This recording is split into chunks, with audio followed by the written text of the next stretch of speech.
Hello, everybody, and welcome back to us playing Pokemon Colosseum. Just like last time, it's only me talking this time, though Marc did end up playing the game. We just lost the audio. Uh, we finally found this super awesome top secret base, and the stupid part about this game is that it makes you immediately leave to go do something else. Because this game is clearly the best Pokemon game. But yeah, if it wasn't clear before, this game has unfortunately not aged well. It may have never been a good game. I still hold that it's a good game to play when you're a kid, when you don't really have too many expectations on games, you know what I mean? But that's just my thought. So now we have to go all the way back to Pyrite Town just to go to a completely different area. Yeah, that's right. We had to do all that crap to find the science place, only to figure out that that's not even the exact place we need to go. It's really kind of stupid. But whatever. Not my problem. Yeah, so as of last time, I'm not used to this whole talking solo thing, so I'm just gonna talk about stuff. Last time I just talked your ear off about Pokemon, if you even bothered to watch that episode. But yeah, for this one, probably more of the same. Although it is October, I guess I could talk about Halloween. Yeah, fuck it, why not? I'm the only one here. I can talk about whatever the hell I want. So, here's the thing. I think Halloween is my favorite holiday. Now, to be fair, I'm not saying it's necessarily the best holiday, but I am saying it's my favorite. I just love the spooky atmosphere and the, all those old horror movies, the real old ones, like the 1930s, 1940 ones. I love those ones to death. They just drip with that gothic atmosphere, that older gothic atmosphere. It's just great. And it's just a real fun time. You get to dress in a costume. When you're a kid, you get to go out and get free candy. As an adult, well, you get to have a super awesome party if you choose to have a party. But yeah, I've always just found Halloween, I always just associate that one with real good memories of being with my friends. You know what I mean? Because after a certain age, I stop trick-or-treating with like my parents, and I start trick-or-treating with friends. And so that inevitably is what Halloween gets associated with in my head. And speaking about those old ass monster movies, if you want recommendations, I can recommend pretty much all the original classics. You know, Dracula, The Invisible Man, Frankenstein, The Mummy, The Wolfman, The Creature, The Black Lagoon. I can recommend all those. Those are all good in their different ways. I will say, though, I will warn you, that Dracula is kind of quiet and a little slow. But that's because it was the first of them made right after the silent era. So movie makers weren't yet making movies with the intent of putting in a lot of sound. So there's a lot of quiet moments that don't even have music, because they didn't think to put music into those parts, because that's not something they ever really had to do before. Another thing is that the Creature of the Black Lagoon is actually quite long. It's probably the longest of the ones I just named off. That doesn't make it bad, but that does kind of try your patience if you just kind of want something to happen. My personal favorite of the ones I just mentioned is the Wolfman. I think the pacing is the best. I really like Lon Chaney Jr. as, well, the Wolfman. And I think that I just think it's the best done overall. That's my opinion. One you might particularly like, that's actually pretty funny, is The Invisible Man. Because, well, The Invisible Man is an asshole. I will warn you, though, that there's a woman in the movie whose name I forget, who basically all she does is scream, and that can be pretty grating sometimes, so keep an eye out for that. Frankenstein is also pretty good, but again, it can be a little slow. The sequel, well, the two sequels, The Bride of Frankenstein and The Son of Frankenstein, those are both better. But that's not to say that the original Frankenstein is bad, and by any means. It set up basically the tone of these monster movies. You know, monster shows up, people freak out, people attack monster, that sort of thing. The whole it made all the cliches. The monster itself never talks in Frankenstein, in the first one. He does grunt, he growls, but he doesn't talk. So, if that's going to bother you. The Mummy is different than you think it is. The Mummy, and I am talking about the 1930s Mummy, not the Brendan Fraser Mummy, even though that one's great. The original Mummy was good, starring Boris Karloff. And he actually gets to talk in this role, unlike with Frankenstein. And this movie's not going to be what you think it is. It's not the Mummy shambling around killing people. No, that's the other set of Mummy movies made a few years later that don't have Boris Karloff in them. So, yeah, beware of that. That is a thing. Instead, he spends most of the movie unwrapped, with his skin being very, it looks like it's bandaged, but it's not. It's got like a texture to it, as if the bandages had become part of the skin. It's a really actually nice makeup effect.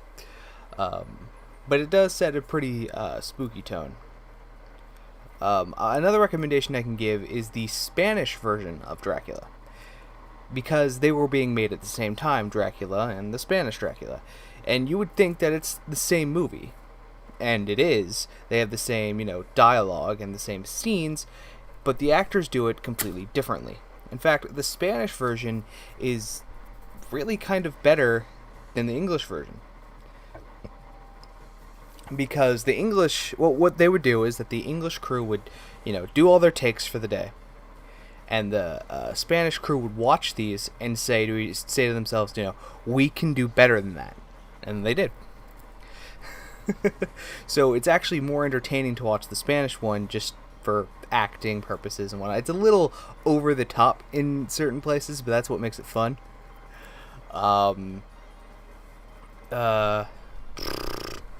Yeah, I love these movies to death. I've seen a few of the other ones. Like, I've seen The Son of Dracula and The Daughter of Dracula.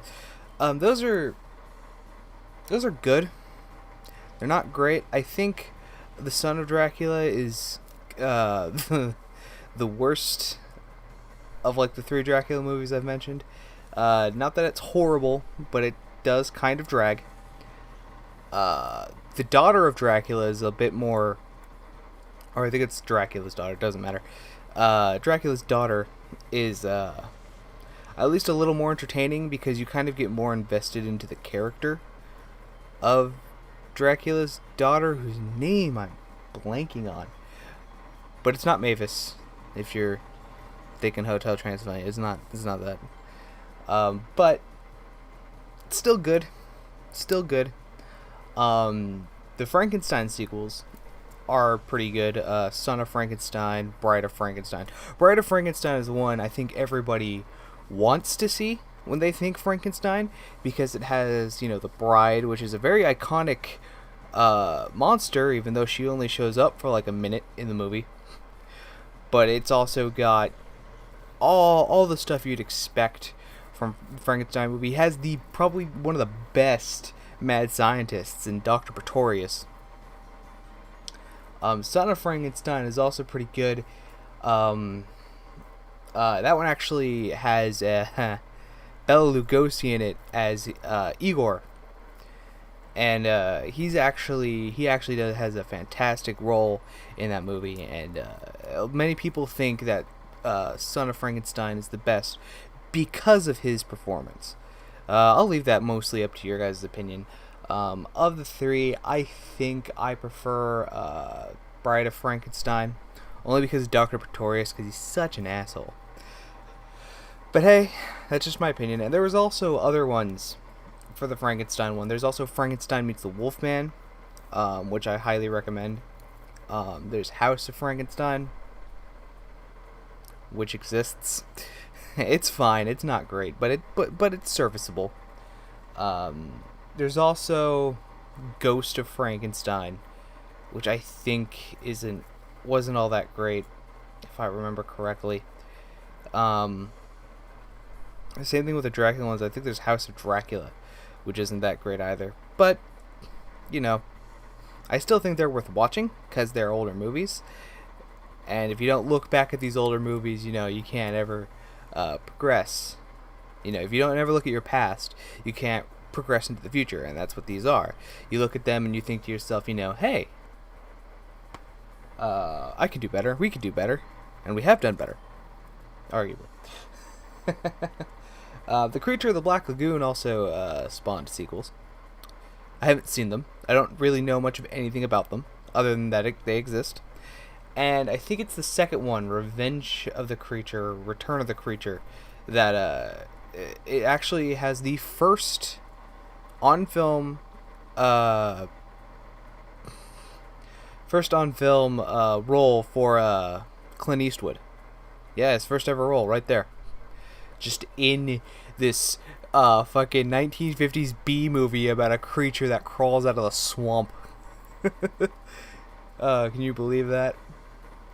The Invisible Man sequels are decent. After the first Invisible Man, I think they kind of stopped attempting to make them at all horror themed, because after the 40s, you know, people stopped being afraid of monsters because World War II happened, and as it turns out, humans are the real monsters and we should fear them.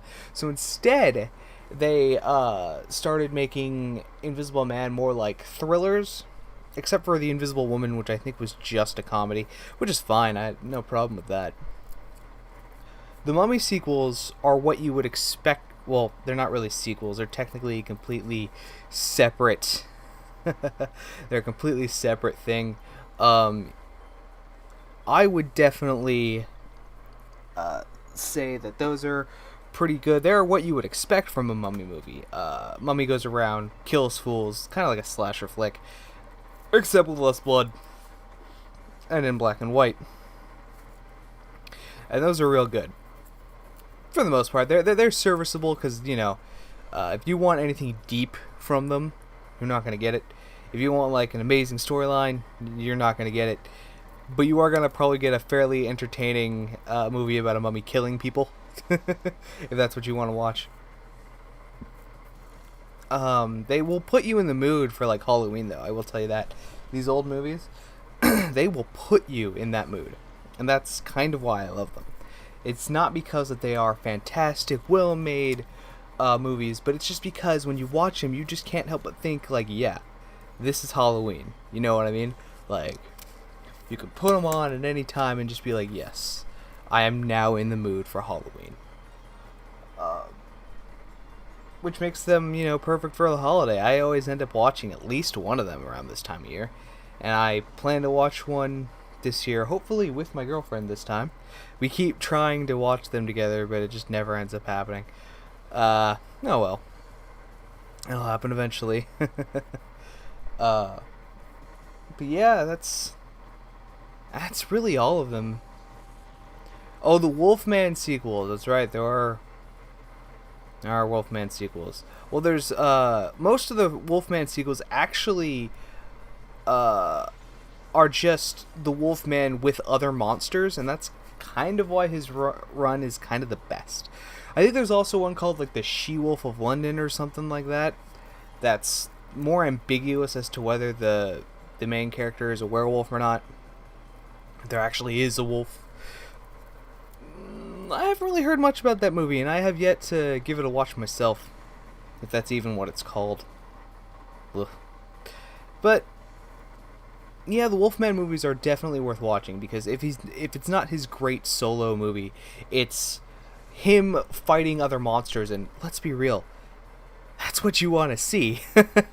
That's what you want to see in these movies. You want to see the Wolfman fight other people. That's what you want to see. You want to see these monsters clash. Frankenstein, Dracula, the Wolfman, they all go at it. The only ones that don't ever show up there are the Mummy and the Swamp Thing. Or Creature of the Black Lagoon. Gillman, that's what he's called. Gillman. Gillman does not make an appearance in any of those because he came far later, which is unfortunate. That being said, eventually they would make these monsters kind of into comedies. Oh yeah, the Invisible Man doesn't really make an appearance much either. He was just kind of his own thing. But, but there are the fantastic comedies with Abbott and Costello. And while it's not Abbott and Costello's, funniest stuff, it's certainly entertaining to watch them play off of these monsters. It's actually real great. Like Abbott and Costello Meet the Wolfman is real good. Abbott and Costello Meet Frankenstein. They have like a whole series of them just meeting these creatures. I think there's even like a standalone short where they meet the Gillman. I know there's one where they meet the Mummy. And the one with the Invisible Man is fucking hilarious. I would definitely recommend that one. I love these old movies, man. I also love the 1950s B movies. Those are just so entertaining. If your movie doesn't start with "It came from" or "It's the creature of blank," then I don't give a shit about your fucking 50s movie. I don't care about your movie if it doesn't have that, or if it doesn't end with "It came from another world," or "And it's here to eat our brains." You know what I mean? Like, those are just gold. Just absolute gold. If you can track any of those older B movies down and give them a watch, I definitely recommend it. You will have a good old time. But this has been Monster Talk over Pokemon Colosseum. But yeah, so that's all I have to say about those movies. Watch them for sure. Track them down if you can. You can get them in legacy collections, at least the monsters you can. They're pretty it's a pretty decent collection to find. I would also look into the work of Lon Chaney Jr., Bela Lugosi, Boris Karloff, because it's all fantastic. Well, thank you guys so much for watching. I've been Kyle. This has been 100% Clueless, and we'll see you guys next time, hopefully with everybody here. Take care.